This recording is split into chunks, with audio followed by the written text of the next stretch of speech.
अध्याय 259 दुल्हन 2। भीड़ का शोर सुनकर नकुल शॉ निःशब्द था। उसने सोचा कि उसने 13 देशों की पूरी युवा पीढ़ी को बहा दिया था। क्या वह यहाँ एक लड़की से हारने वाला था?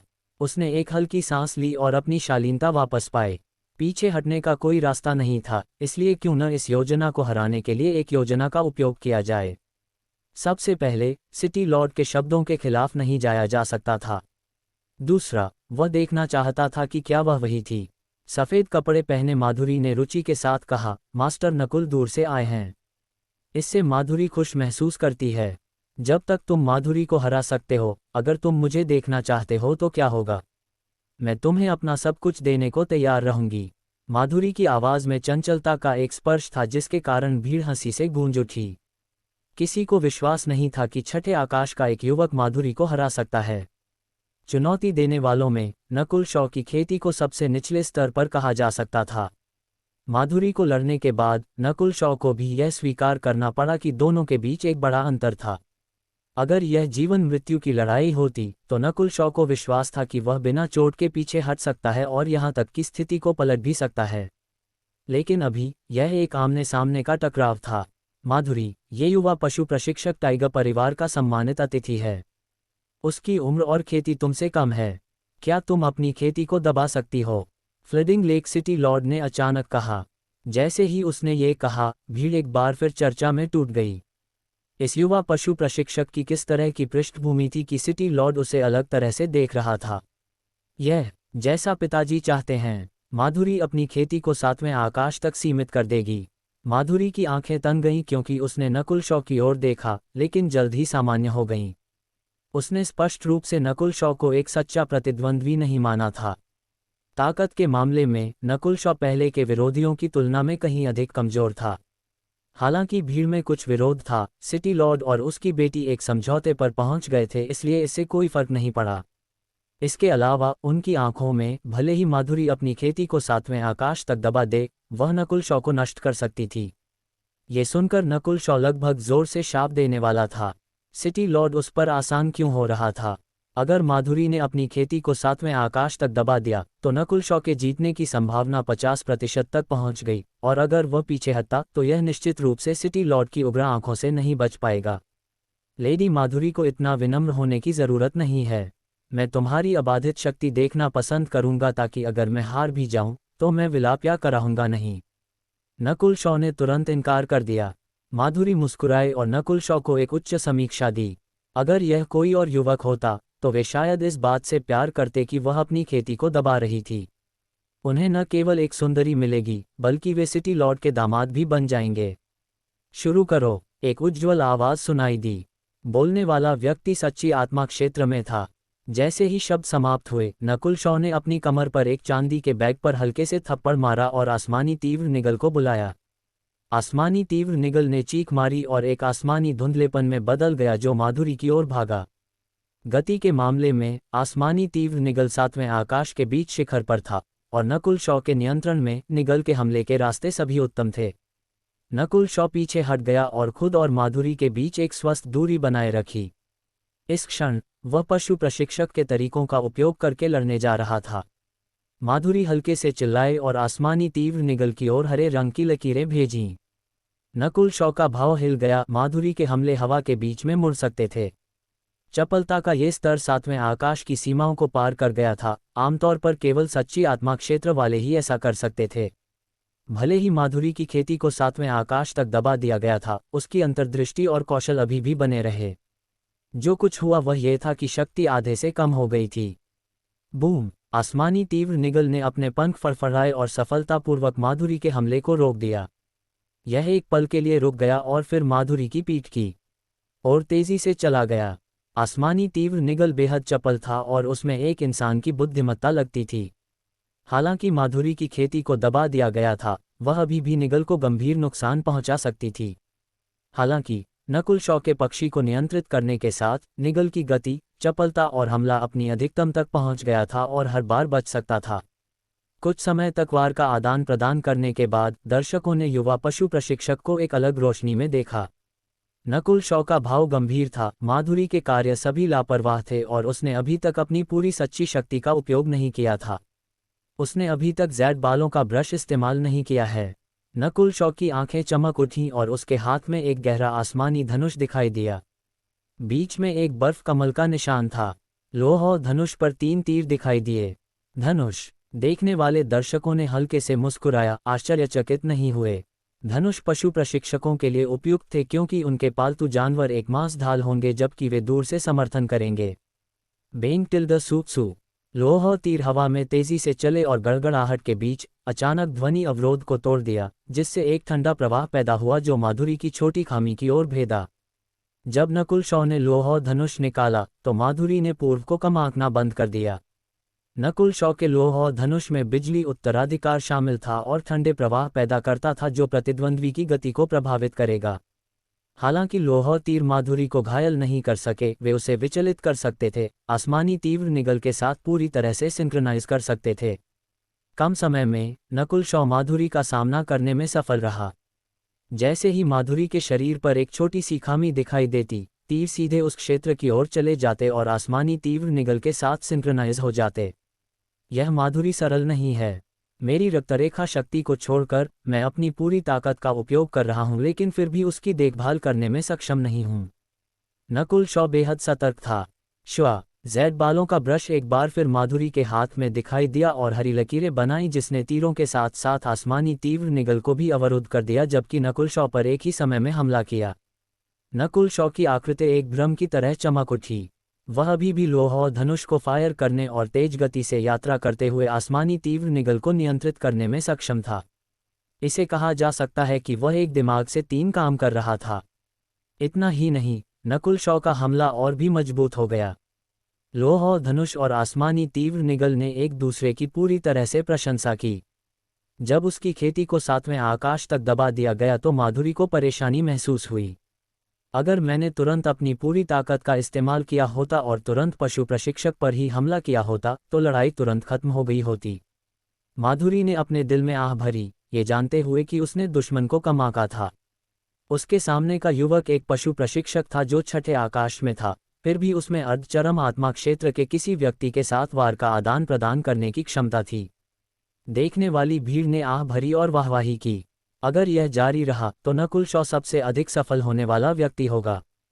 फ्लडिंग लेक सिटी लॉर्ड अपने चेहरे पर एक मुस्कान के साथ दर्शकों के स्टैंड पर बैठा था। इस बच्चे के पास इतनी सटीक तीरंदाजी कौशल है। अगर माधुरी की खेती 7वें आकाश तक सीमित नहीं होती तो विजेता का फैसला करना मुश्किल होगा। सिटी लॉर्ड को आखिरकार आशा की एक फुसफुसाहट दिखाई दी। नकुल शॉ के प्रदर्शन ने उसकी कल्पना को पार कर दिया था। उसकी पशु प्रशिक्षक शक्तियां, तीरंदाजी कौशल और बिजली का उपयोग सभी एक ऐसे बिंदु पर पहुंच गए थे जहां दूसरे केवल आह भर सकते थे। अपनी उम्र के लोगों के पार नकुल शॉ की ताकत फ्लडिंग लेक क्षेत्र में शीर्ष पर हो सकती थी, लेकिन माधुरी शायद इतनी आसानी से नहीं हारेगी। फ्लडिंग लेक सिटी लॉर्ड का भाव शांत था। ठीक इसी क्षण माधुरी ने अपना ज़ैड बालों का ब्रश लहराया और हरे रंग के हमलों के किनारे एक रहस्यमय चांदी से ढके हुए थे। हुटिल्ड माधुरी के बाल एक बहते हुए झरने की तरह थे क्योंकि उसका घूंघट धीरे से उड़ा। उसकी आंखों में एक चांदी की रोशनी दिखाई दी। रंग असीम अंतरिक्ष की तरह था, ठंडा और शांत। रक्तरेखा शक्ति। नकुल शॉ का दिल धड़क गया। ज़ैड बालों के ब्रश से निकलने वाली शक्ति के अलावा प्रकाश प्राचीन अंतरिक्ष से आया लगता था जो नीचे कुचल गया। रक्तरेखा शक्ति और एक प्राचीन रक्तरेखा उत्तराधिकार। नकुल शॉ की रक्तरेखा शक्ति उबल गई। वेन टिल्ड उसके शरीर के चारों ओर रोशनी की एक हल्की आसमानी परत घूमने लगी जैसे एक टैटू। ये प्राचीन समय से लगता था, पुराना और महान, जबकि भीतर कुछ दुष्टता भी शामिल थी। बेंग टिल्ड सूसू लोह और धनुष हवा में भेदा और एक हल्की आसमानी लाल छाया ले गया जिसके कारण उसकी शक्ति नाटकीय रूप से बढ़ गई। पेंग टिल्ड टिल्ड टिल्ड टिल्ड रक्तरेखा शक्तियों के टकराव के कारण सुरक्षात्मक सरणियां लहरदार हो गईं। नीचे के दर्शक दंग रह गए। उसका रक्तरेखा उत्तराधिकार माधुरी की तुलना में भी अधिक शुद्ध है। फ्लडिंग लेक सिटी लॉर्ड अत्यधिक प्रसन्न था। माधुरी ने केवल अपनी रक्तरेखा शक्ति को थोड़ा कांपते हुए महसूस किया। ये कुछ ऐसा था जो पहले कभी नहीं हुआ था। भले ही उसकी रक्तरेखा शक्ति की मात्रा नकुल शॉ की तुलना में अधिक थी, उसे कोई फायदा नहीं मिला। लड़ाई अपने शिखर तक बढ़ रही थी। नकुल शॉ ने आसमानी तीव्र निगल की प्रशंसा करने के लिए अपने लोह धनुष का उपयोग किया और माधुरी को पहनाना जारी रखा। माधुरी ने अपनी पूरी शक्ति का उपयोग किया जो वह 7वें आकाश में कर सकती थी और उसके बर्फ के सफ़ेद कपड़ों पर बर्फ की एक परत दिखाई दी थी। बेशक अगर ये लड़ाई जारी रही तो नकुल शॉ अभी भी हार जाएगा क्योंकि माधुरी की पुनर्प्राप्ति दर और सच्ची शक्ति की मात्रा दोनों नकुल शॉ की तुलना में अधिक थी। अगर मैं अब पूरी कोशिश नहीं करता तो मेरे जीतने की संभावना 5% कम हो जाएगी। जैसे ही वह इस निष्कर्ष पर पहुंचा, नकुल शॉ ने अपनी सच्ची शक्ति को तेजी से खर्च करना शुरू कर दिया। अगर उसकी सच्ची शक्ति खर्च हो गई तो वह सम्मानपूर्वक हार जाएगा। म्याऊं म्याऊं। छोटी चोर बिल्ली अचानक अपनी आंखों में तारों के साथ आध्यात्मिक पालतू बैग से दिखाई दी। उसने हिचकी ली और फिर एक सुराही से एक घूंट लिया जो उससे भी बड़ी थी। हम दर्शक और लड़ाई में शामिल लोग भ्रमित थे। क्या उसके पास एक और मजबूत पालतू जानवर हो सकता है? माधुरी का भाव थोड़ा बदल गया। म्याऊं म्याऊं। छोटी चोर बिल्ली ने सुराही को दूर रखा और फिर धीरे धीरे नशे में चलने लगी। ये लड़का क्या कर रहा है? नकुल शॉ का दिल धड़क गया। छोटी चोर बिल्ली शराब की गंध में ढकी हुई थी और मंच के चारों ओर ऐसे घूम रही थी जैसे उसे नहीं पता था कि वह क्या कर रही है। उसके और माधुरी के बीच का टकराव 6ठे या 7वें आकाश के एक सामान्य खेती करने वाले को टुकड़ों में फाड़ सकता था। नशे में कदम। केवल फ्लडिंग लेक सिटी लॉर्ड की आंखें असामान्य थीं। छोटी चोर बिल्ली के पैरों के निशान अजीब लग रहे थे लेकिन ऐसा लगता था कि उनमें कुछ ऐसा शामिल था जिसने प्रकृति को पार कर लिया था। हर चाल में इसने सबसे शक्तिशाली टकरावों से बचाव किया। अध्याय 260 भविष्य का पति। नकुल शॉ और माधुरी के बीच के टकराव ने शक्ति की शक्तिशाली लहरें पैदा की जिसने सुरक्षात्मक सरणी में लहरें पैदा की। इस स्थिति में यहाँ तक कि 6ठे और 7वें आकाश के विशेषज्ञ भी सबसे अधिक मर जाते। हालांकि इस क्षण एक ग्रे बिल्ली हथेली के आकार की लड़ाई के घेरे में चली गई, कांप और झूल रही थी। इससे कुछ लड़कियां डर के मारे चीख पड़ीं। छोटी चोर बिल्ली ऐसे व्यवहार कर रही थी जैसे वह एक रस्सी पर चल रही हो, जरा सी गलती का मतलब मौत होगा। बिजली के झटके और झटकेदार तरंगे पूरे मंच पर विस्फोट हुईं। लगभग हर सेकंड गड़गड़ाहट की आवाज़ें सुनी जा सकती थीं। गुल्लू टिल्ड। छोटी चोर बिल्ली फर्श पर गिर गई और एक हरी तलवार की हुई ब्लेड से बच गई जो उसके सिर के ऊपर से गुजरी थी। फिर वह तुरंत जमीन पर लुढ़क गई और बिजली के एक चाप से बच गई। यहाँ तक कि नकुल शॉ और माधुरी जो लड़ रहे थे छोटी चोर बिल्ली के लिए ठंडा पसीना बहा रहे थे। लापरवाह मत बनो, नकुल शॉ चिल्लाया। छोटी चोर बिल्ली का उसके साथ एक रहस्यमय संबंध था, लेकिन इस क्षण बिल्ली नशे में थी और उसकी चेतना धुंधली थी, इसलिए उसने उसकी बात नहीं मानी। वह वास्तव में नशे में थी। नकुल शॉ का चेहरा तन गया। छोटी चोर बिल्ली को करीब से देखते हुए वह एक अजीब स्थिति में थी। वह सिर्फ नशे में नहीं थी, वह एक अजीब स्थिति में प्रवेश कर गई थी। बिल्ली का नशा छोटी चोर बिल्ली की हड्डियों में प्रवेश कर गया था और यह हमलों को भंग करने के लिए चक्कर या बचने जैसी बुनियादी सहज ज्ञान का उपयोग करती थी। मंच पर एक चौंकाने वाला दृश्य दिखाई दिया। नकुल शॉ और माधुरी पूरी ताकत से लड़ रहे थे और एक छोटी नशे में धुत बिल्ली दोनों के बीच लड़खड़ा रही थी, कभी कभी हिचकी ले रही थी। माधुरी को लगा कि कुछ गड़बड़ है और वह पहले सतर्क थी, लेकिन उसने पाया कि छोटी चोर बिल्ली एक धुंधली स्थिति में थी, जैसे वह नशे में थी और उसमें हमला करने की क्षमता नहीं थी। इसके अलावा नकुल शॉ के चेहरे पर जल्दबाजी थी जिसका मतलब था कि उसका मालिक भी उसे नियंत्रित नहीं कर सकता था। समय धीरे धीरे बीतता गया। दोनों छोटी चोर बिल्ली के अस्तित्व के आदी हो गए थे और उन्होंने इसे परेशान नहीं किया। इसके अलावा छोटी चोर बिल्ली केवल हथेली के आकार की थी और इसे आसानी से नज़रअंदाज किया जा सकता था, लेकिन कुछ युवा लड़कियां अभी भी इस पर ध्यान दे रही थीं। कितनी प्यारी बिल्ली, वह बिल्ली बहुत शानदार है। लड़कियों की आंखों से तारे निकलते हुए लग रहे थे क्योंकि वे छोटी चोर बिल्ली के प्रति आकर्षित थीं। छोटी चोर बिल्ली नशे में और अनाड़ी लगती थी, लेकिन वास्तव में वह बेहद चपल थी, अभी तक एक भी खरोंच नहीं लगी थी। शायद खुद को यह एहसास नहीं था कि उसने कुछ प्रशंसकों को आकर्षित किया था। दर्शकों के स्टैंड पर फ्लडिंग लेक सिटी लॉर्ड ने भौहें चढ़ाए हुए कुछ देर तक छोटी चोर बिल्ली को घूरा। वह आसानी से नकुल शॉ की रक्तरेखा की क्षमता देख सकता था, लेकिन यह नहीं कि छोटी चोर बिल्ली क्या थी। क्या ये स्वर्ग और पृथ्वी की एक अजीब प्रजाति हो सकती है? ये निश्चित रूप से नवजात है, लेकिन नशे में कदम की अंतर्दृष्टि प्राप्त करने में सक्षम है। एक नशे में छोटी बिल्ली। हे सिटी लॉर्ड और भी अधिक इच्छुक हो गया। छोटी चोर बिल्ली के कार्यों ने उसे एक बेहतर दृष्टिकोण से नकुल शॉ को देखने के लिए प्रेरित किया। आखिरकार छोटी चोर बिल्ली कितनी भी मजबूत क्यों न हो, वह अभी भी नकुल शॉ का पालतू जानवर था। जल्द ही 1 घंटा बीत गया और नकुल शॉ की सच्ची शक्ति नाटकीय रूप से कम हो गई थी।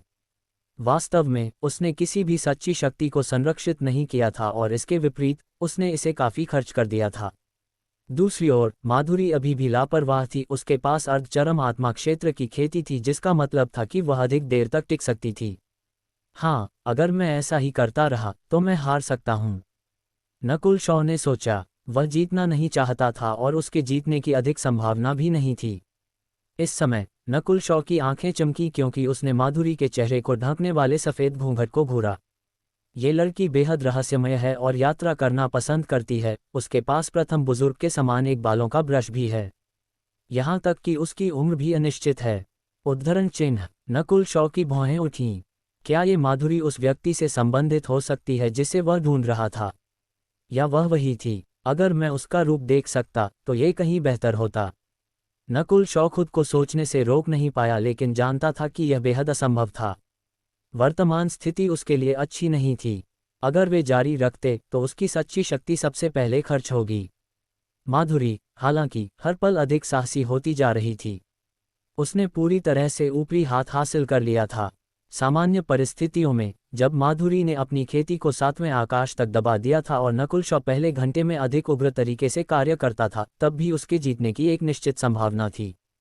लेकिन क्योंकि वह जीतना नहीं चाहता था, उसने जानबूझकर अपनी सच्ची शक्ति खर्च कर दी। मंच को स्कैन करते हुए नकुल शॉ ने अचानक छोटी चोर बिल्ली को पाया। छोटी चोर बिल्ली अभी भी अपना नशे में कदम कर रही थी, लेकिन वह नकुल शॉ को घमंडी होकर देख रही थी। अच्छा मौका, छोटी चोर बिल्ली अब ज्यादातर जाग चुकी है। नकुल शॉ का दिल खुशी से भर गया। अगर छोटी चोर बिल्ली जाग रही थी तो नकुल शॉ उसे सरल आदेश दे सकता था। म्याऊं म्याऊं। छोटी चोर बिल्ली नकुल शॉ के इरादों को समझ गई और अचानक माधुरी की दिशा में मुड़ गई। माधुरी नकुल शॉ को सीधे दबा रही थी और छोटी चोर बिल्ली के अस्तित्व की आदी थी, इसलिए उसे नज़रअंदाज कर रही थी। केवल जब छोटी चोर बिल्ली 5 से 6 गज दूर थी तब माधुरी सतर्क हुई। इस समय छोटी चोर बिल्ली का नशा स्पष्ट रूप से आधे से अधिक फीका पड़ गया था और वह सीधे उसकी ओर तेज हो गई। श्वा। एक झटके में छोटी चोर बिल्ली अचानक उनकी दृष्टि से गायब हो गई। कुछ दर्शकों ने चीखना शुरू कर दिया। वे मुख्य रूप से युवा लड़कियां थीं। बेंग टिल्डा सूसू। नकुल शॉ के होंठों पर एक हल्की मुस्कान आ गई और उसने अपनी रक्तरेखा शक्ति का संचार किया और अपने लोह धनुष को फायर किया। उसी समय आसमानी तीव्र निगल भयंकर रूप से उसकी ओर झपटा। अदृश्यता। माधुरी की आंखें पानी की तरह शांत थीं और नकुल शॉ के हमलों का सामना करते हुए अपनी आध्यात्मिक इंद्रिय को 10 गज के दायरे में स्कैन करने के लिए फैलाया। हालांकि वह अर्धचरम आत्मा क्षेत्र में थी, उसकी आध्यात्मिक इंद्रिय की ताकत सच्ची मानव पद ट्रू ह्यूमन रैंक वालों से कमजोर नहीं थी और वह आसानी से भ्रम और अदृश्य लोगों को उजागर करने में सक्षम थी। हालांकि माधुरी अगले ही पल घबरा गई। उसकी आध्यात्मिक इंद्रिय को छोटी चोर बिल्ली के कोई निशान नहीं मिले। म्याऊं म्याऊं। उसके कान के ठीक बगल में एक म्याऊं सुनाई दिया और माधुरी ने अपनी कंधे पर एक छोटी ग्रे बिल्ली हथेली के आकार की दिखाई दी। क्या? न केवल माधुरी चौंक गई, बल्कि सिटी लॉर्ड और सच्ची आत्मा क्षेत्र के विशेषज्ञों के भाव भी बदल गए। इस क्षण माधुरी हैरान थी। छोटी चोर बिल्ली उस पर हंसी, फिर एक जोकर की तरह उसने उसका घूंघट फाड़ दिया। श्वा। घूंघट के नीचे एक सुंदर चेहरा था। उसकी नाक, भौहें, होंठ और दांत पूर्णता की तरह थे। उसकी सुंदरता ने दूसरों को सांस लेने में असमर्थ कर दिया। वह एक पेंटिंग में एक देवी माधुरी की तरह थी। इस बिंदु पर भीड़ पूरी तरह से शांत हो गई थी। अनगिनत दर्शक झुक गए थे, उनकी आंखें चकरा गई थीं क्योंकि उन्होंने इस दृश्य को देखा था। आत्मा को हिला देने वाले रूप ने नकुल शॉ को भी थोड़ी देर के लिए चकरा दिया, लेकिन जल्द ही यह निराशा से बदल गया। उसके सामने की माधुरी उसकी कल्पना से कहीं अधिक छोटी थी। वह अरुणा शॉ से ज्यादा बड़ी नहीं लगती थी। इस क्षण लड़की का चेहरा आश्चर्य से भर गया था, जिसे जल्दी ही शर्मिंदगी से बदल दिया गया और उसके गालों पर लाल रंग की एक परत छा गई।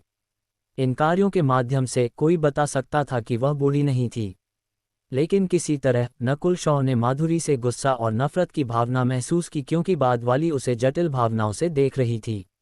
म्याऊं म्याऊं। छोटी चोर बिल्ली को लगा कि कुछ गड़बड़ है और तुरंत माधुरी के कंधे से गायब हो गई।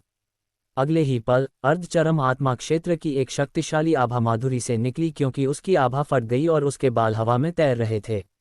नकुल शॉ को लगा कि सांस लेना मुश्किल है और इस समय उसकी सच्ची शक्ति पूरी तरह से खर्च हो गई थी। अगर माधुरी ने हमला करने का फैसला किया तो अब उसके लिए अक्षत पीछे हटना मुश्किल होगा। माधुरी की भावनाएं अस्थिर थीं और उसकी आंखें बेहद जटिल थीं। तुमने मेरा घूंघट खींच लिया। नकुल शॉ कुछ हद तक चकरा गया था, लेकिन सौभाग्य से माधुरी अपनी भावनाओं को नियंत्रित करने में कामयाब रही। म्याऊं म्याऊं। छोटी चोर बिल्ली नकुल शॉ के कंधे पर फिर से दिखाई दी और फिर उसने एक पुराना सिक्का निकाला जिसे उसने हवा के बीच में उछाल दिया। डिंग। प्राचीन सिक्का छोटी चोर बिल्ली के पंजे पर उतरा और तुरंत बाद वाले को कुछ एहसास हुआ और वह आध्यात्मिक पालतू बैग में चमक गया। मंच पर केवल नकुल शॉ और शर्मिंदा, नफरत भरी, गुस्से में माधुरी थी। ये छोटी चोर बिल्ली। उद्धरण चिन्ह। नकुल शॉ ने अपने दांत पीसे। वह जानता था कि जैसे ही छोटी चोर बिल्ली को लगा कि कुछ गड़बड़ है, वह गायब हो जाएगी। और इस बिंदु पर माधुरी का मूड स्पष्ट रूप से अच्छा नहीं था। आपका रूप देखने का मुझे सम्मान मिला, लेकिन यह व्यक्ति आपका मुकाबला न होने के लिए दोषी महसूस करता है। नकुल शॉ ने तुरंत हार मान ली। किसी के लिए भी ये देखना मुश्किल नहीं था कि नकुल शॉ माधुरी का मुकाबला नहीं था। उसके लिए इतनी देर तक लड़ना और यहाँ तक कि सिटी लॉर्ड की बेटी का घूंघट खींचना पहले से ही शानदार था। ये व्यक्ति अब चला जाएगा। नकुल शॉ मुस्कुराया और बिजली के एक चाप में बदल गया जो मंच से चमक गया। दर्शकों ने केवल मुस्कुराया और नकुल शॉ को दयालु आंखों से देखा। उसे रोकने का कोई इरादा नहीं था। पिता। माधुरी ने शर्मिंदगी से सिटी लॉर्ड को देखा। उसे रोको। Flooding lake. सिटी लॉर्ड चिल्लाया और आसमान हिलता हुआ लगा। उसकी आवाज़ गड़गड़ाहट जितनी शक्तिशाली थी। नकुल शॉ, जो दौड़ने के बीच में था, ने अपनी आकृति को जमे हुए महसूस किया और वह लगभग खून थूक देता। एक विनाशकारी आभा उस पर कुचल गई और इसने उसकी सच्ची शक्ति को लगभग बहना बंद कर दिया। श्वा श्वा। सच्ची आत्मा क्षेत्र के 2 विशेषज्ञ तुरंत उसके पास गए और नकुल शॉ को पकड़ लिया। बाद वाले को पता था कि विरोध व्यर्थ है और तुरंत चिल्लाया, ये व्यक्ति लेडी माधुरी का मुकाबला नहीं है। सिटी लॉर्ड, ये किस लिए है? हाँ, दामाद बनने के लिए। घबराओ मत। चूंकि तुमने उसका घूंघट उतारा, तुम उसके पति बनने के लिए नियति हो। Flooding lake. सिटी लॉर्ड मुस्कुराया और 2 सच्ची मानव पद के विशेषज्ञों को नकुल शॉ को छोड़ने का संकेत दिया। भविष्य का पति। नकुल शॉ पूरी तरह से चकरा गया था। यह क्या बकवास चल रहा था? इस बिंदु पर माधुरी ने घूंघट वापस लगा लिया था और सिटी लॉर्ड के बगल में उतर गई क्योंकि वह नकुल शॉ को अनिच्छुक और शर्मिंदा आंखों से देख रही थी। क्या सिटी लॉर्ड कृपया समझा सकते हैं? नकुल शॉ ने गहरी सांस ली। जब से वे मिले थे, सिटी लॉर्ड ने उसके खिलाफ गणना की थी, उसे लड़ाई में भाग लेने के लिए मजबूर किया, फिर माधुरी को अपनी खेती को दबाने के लिए मजबूर किया और अब उसे भविष्य के पति का शीर्षक दे दिया। माधुरी की गुरु ने मरने से पहले उसे बताया था कि जो पुरुष सबसे पहले उसका घूंघट उतारेगा वह उसका नियति साथी होगा। Flooding lake. सिटी लॉर्ड अत्यधिक प्रसन्न था। जिस क्षण उसने नकुल शॉ को देखा था, उसने योजनाएं बनाई थीं और बाद वाले ने उसे आश्चर्यचकित कर दिया था। और अब नकुल शॉ वह था जिसने माधुरी का घूंघट उजागर किया था, उसका नियति साथी। रुकिए, नहीं, जिस व्यक्ति ने उसका घूंघट उजागर किया वह मैं नहीं था, वह बिल्ली थी। नकुल शॉ ने एक डूबे हुए चेहरे के साथ जवाब दिया। अध्याय 261। विवाह की व्यवस्था। उद्धरण चिन्ह। जिस व्यक्ति ने उसका घूंघट उजागर किया वह मैं नहीं था, वह बिल्ली थी। नकुल शॉ खुद को पलटवार करने से रोक नहीं पाया। वह खुद नहीं था जिसने घूंघट उतारा था, तो उसे क्यों दोषी ठहराया गया? महत्वपूर्ण क्षण में उसने छोटी चोर बिल्ली को पानी में खींचने की कोशिश की थी, लेकिन उस छोटे कमीने ने खुद को आध्यात्मिक पालतू बैग के अंदर छिपा लिया था और सोना शुरू कर दिया था। बहाना बनाने की कोशिश मत करो, वह बिल्ली तुम्हारी पालतू है, इसलिए उसके कार्य तुम्हारे द्वारा आदेशित होने चाहिए। एक पशु प्रशिक्षक होने के नाते पालतू जानवर तुम्हारा हथियार हैं। Flooding lake. सिटी लॉर्ड के चेहरे पर सफलता की एक दुष्ट मुस्कान दिखाई दी। आसपास के सभी लोग आए और सिटी लॉर्ड को बधाई देना शुरू कर दिया। सिटी लॉर्ड को इतने महान दामाद मिलने पर बधाई। हा, हम सिटी लॉर्ड की शराब पीने का इंतजार करेंगे। ये लोग सभी सच्ची आत्मा क्षेत्र के विशेषज्ञ थे, लेकिन वे अभी भी सिटी लॉर्ड के प्रति सम्मानपूर्वक व्यवहार करते थे।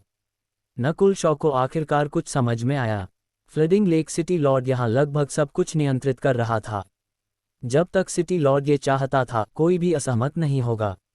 भले ही उसके पास 100 मुंह हो, ये बेकार होगा।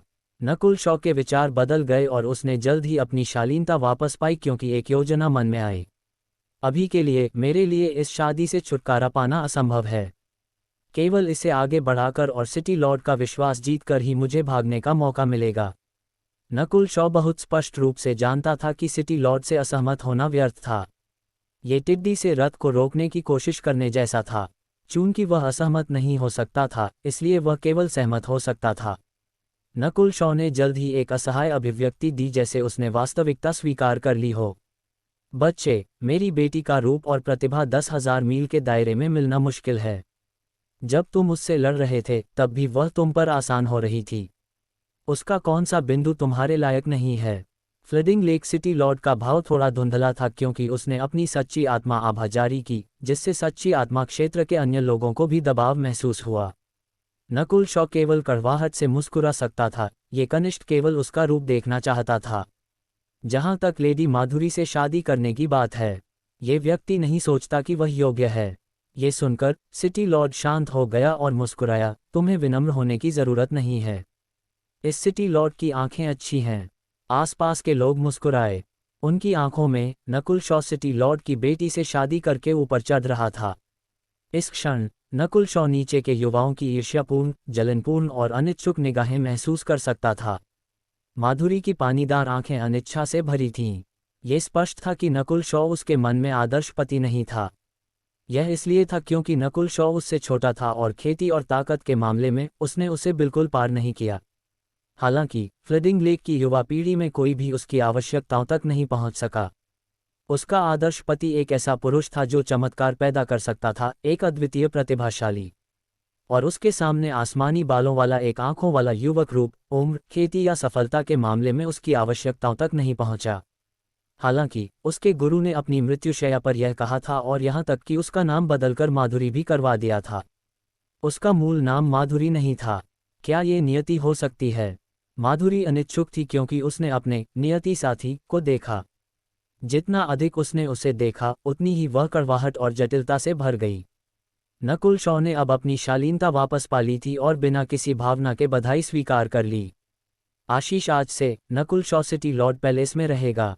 जाओ, परिवार को इसके बारे में बताओ। सिटी लॉर्ड ने आदेश दिया और आशीष ने सम्मानपूर्वक सहमति व्यक्त की। नकुल शॉ वह व्यक्ति था जिसे उन्होंने खींचने की कोशिश की थी, लेकिन चूंकि बाद वाला सिटी लॉर्ड का भविष्य का दामाद बन गया था, वे अब एक परिवार थे। लेडी माधुरी से शादी करने का ऐसा सौभाग्य होने पर बधाई भाई नकुल। आशीष का दिल जटिलता और ईर्ष्या से भरा था। इस बच्चे का सौभाग्य कहाँ से आया? माधुरी के पास न केवल एक कुलीन पहचान थी, उसका रूप और आभा दुनिया में शीर्ष स्तर की थी। यहाँ तक कि उसकी खेती ने फ्लडिंग लेक की युवा पीढ़ी को भी दबा दिया। माधुरी, तुम नकुल को पैलेस वापस ले जाओ, मैं वहीं रहूंगा। फ्लडिंग लेक सिटी लॉर्ड ने अपनी बेटी से कहा। माधुरी ने हल्के से सिर हिलाया और एक हंस की तरह एक सफ़ेद धुंधलेपन में बदल गई, जो सिटी लॉर्ड के पैलेस में चमक गया। नकुल शॉ को कदम मिलाना पड़ा और बिजली के एक चाप में बदल गया जो उसके पीछे चला गया। माधुरी की गति बहुत तेज थी और उसने जानबूझकर इमारतों, पेड़ों और चौराहों में प्रवेश किया। उसने नकुल शॉ को जानबूझकर झटका देने की कोशिश की, लेकिन सिटी लॉर्ड पैलेस कितना भी बड़ा क्यों न हो, ये शहर के बीच में था और नकुल शॉ की बाईं आंख उसकी स्थिति को लॉक करने और जल्दी से कदम मिलाने में सक्षम थी। माधुरी एक लाउंज के बीच में बैठ गई और सोचा कि आसमानी बालों वाला बच्चा कब दिखाई देगा। हालांकि जैसे ही वह अपनी चाय पीने वाली थी, बाहर से बिजली की भिनभिनाहट दिखाई दी और नकुल शॉ लापरवाही से अंदर चला गया, माधुरी के सामने एक सीट पर बैठ गया। क्या वह सिटी लॉर्ड पैलेस से बेहद परिचित है? क्या इस लड़के का मेरे या टाइगर परिवार के प्रति कोई इरादा है? माधुरी थोड़ी हैरान थी और कुछ हद तक संदिग्ध हो गई। ठीक इसी समय नकुल शॉ अपनी पहली भविष्य की पत्नी का निरीक्षण कर रहा था। उसकी एक लुभावनी आकृति थी और उसकी भौहें इतनी सुंदर थीं, ऐसा लगता था कि उन्हें खींचा गया था। लाउंज में बैठी उसमें एक शांत आकर्षण था। एक निश्चित दृष्टिकोण से नकुल शॉ ने महसूस किया कि उसके पास उसे अस्वीकार करने का कोई कारण नहीं था, लेकिन उसने जितनी सुंदरियां देखी थीं, उनकी संख्या कम नहीं थी, इसलिए अधिकांश समय उसका दिल पानी की तरह शांत था। ये केवल कभी कभी फड़कता था। नकुल शॉ को खुद को घूरते देखकर माधुरी को शुरुआत में घृणा महसूस हुई। हालांकि वह उसकी आंखों में कोई अशुद्धियां नहीं देख पाए। ये केवल प्रशंसा का एक रूप था। इससे माधुरी थोड़ी हैरान हुई। हालांकि उसने एक घूंघट पहना था, अधिकांश पुरुष अभी भी उसे वासना के साथ देखते थे। उसके सामने का युवक धुंध में घिरा हुआ लग रहा था। उसकी आंखें तेज थीं और छिपी नहीं थीं। दोनों बस एक दूसरे को चुपचाप देखते रहे जब तक कि फ्लडिंग लेक सिटी लॉर्ड नहीं आया। नकुल, आज से तुम सिटी लॉर्ड पैलेस में रहोगे। तुम्हारे लिए फ्लडिंग लेक सिटी न छोड़ना सबसे अच्छा है। मैं तुम्हारे हर ज़रूरत को पूरा करने के लिए लोगों को भेजूंगा। फ्लडिंग लेक सिटी लॉर्ड ने बैठते हुए कहा। नकुल शॉ ने पलटवार नहीं किया और इसके बजाय सुझाव दिया, ये कनिष्ठ अभी शादी के लिए तैयार नहीं है। ये जीवन काल में सबसे महत्वपूर्ण चीज़ है और लेडी माधुरी की खुशी के लिए मुझे उम्मीद है कि इसमें जल्दबाजी नहीं की जाएगी। वह डर गया था कि सिटी लॉर्ड उसे माधुरी से तुरंत शादी करने के लिए मजबूर कर देगा। अगर ऐसा होता तो उसकी सभी योजनाएं कुछ भी नहीं बन जातीं। ये सुनकर सिटी लॉर्ड हंसा, आराम करो, यह इतना तेज नहीं होगा। और वास्तविकता में सिटी लॉर्ड नकुल शॉ और माधुरी को इतनी जल्दी शादी करने के लिए नहीं चाहता था। उसे अभी भी नकुल शॉ की पृष्ठभूमि की जांच करनी थी। ये कहा जा सकता है कि सिटी लॉर्ड और नकुल शॉ दोनों की अपनी योजनाएं थीं। उसी रात नकुल शॉ की जगह सिटी लॉर्ड पैलेस में व्यवस्थित की गई और उसका इलाज काफ़ी अच्छा था। उसका अपना घर था और यह एक धारा के बगल में था। सिटी लॉर्ड पैलेस के नौकर उसके प्रति सभी सम्मानजनक थे। वे सभी जानते थे कि नकुल शॉ भविष्य का युवा स्वामी था। नकुल शॉ जमीन पर क्रॉस लेग बैठा था, जबकि उसकी ईश्वर की आध्यात्मिक आंख उसके चारों ओर स्कैन कर रही थी। नकुल शॉ को भागने से रोकने के लिए सिटी लॉर्ड ने उसे देखने के लिए अर्धचरम आत्मा क्षेत्र के कुल 4 विशेषज्ञ और सच्ची मानव पद का एक विशेषज्ञ भेजा था। फ्लडिंग लेक सिटी लॉर्ड मुझे बहुत ज्यादा देखता है। नकुल शॉ का दिल गिर गया, स्थिति उसकी कल्पना से बदतर थी। सौभाग्य से उसकी योजना भी शुरू हो गई थी और जब तक सिटी लॉर्ड उसे तुरंत शादी करने के लिए मजबूर नहीं करता तब तक आशा थी। अगले कुछ दिनों तक नकुल शॉ ने केवल 2 काम किए, खेती करना या सिटी लॉर्ड पैलेस के पुस्तकालय में जाकर अपने ज्ञान की भरपाई करना। सिटी लॉर्ड का भविष्य का दामाद होने के नाते कुछ प्रतिबंधित क्षेत्रों को छोड़कर वह जहां चाहे वहां जा सकता था। बेशक अर्धचरम आत्मा क्षेत्र के 4 विशेषज्ञ और सच्ची आत्मा क्षेत्र का एक विशेषज्ञ हमेशा नकुल शॉ के पीछे चलता था। नकुल शॉ ने पुस्तकालय में अधिक ज्ञान प्राप्त किया और कभी कभी कुछ उन्नत कौशल के संपर्क में आने में सक्षम था। इन पुस्तकों के माध्यम से नकुल शॉ को क्षत्रिय महान देश और उत्तरी महाद्वीप की ओर समझ थी। कुछ और दिन बीत गए जब तक नकुल शॉ धीरे धीरे सिटी लॉर्ड पैलेस से बाहर चला गया। सिटी लॉर्ड के अनुसार जब तक Nakul Shaw flooding lake city नहीं छोड़ता, कोई भी उसे नहीं रोकेगा।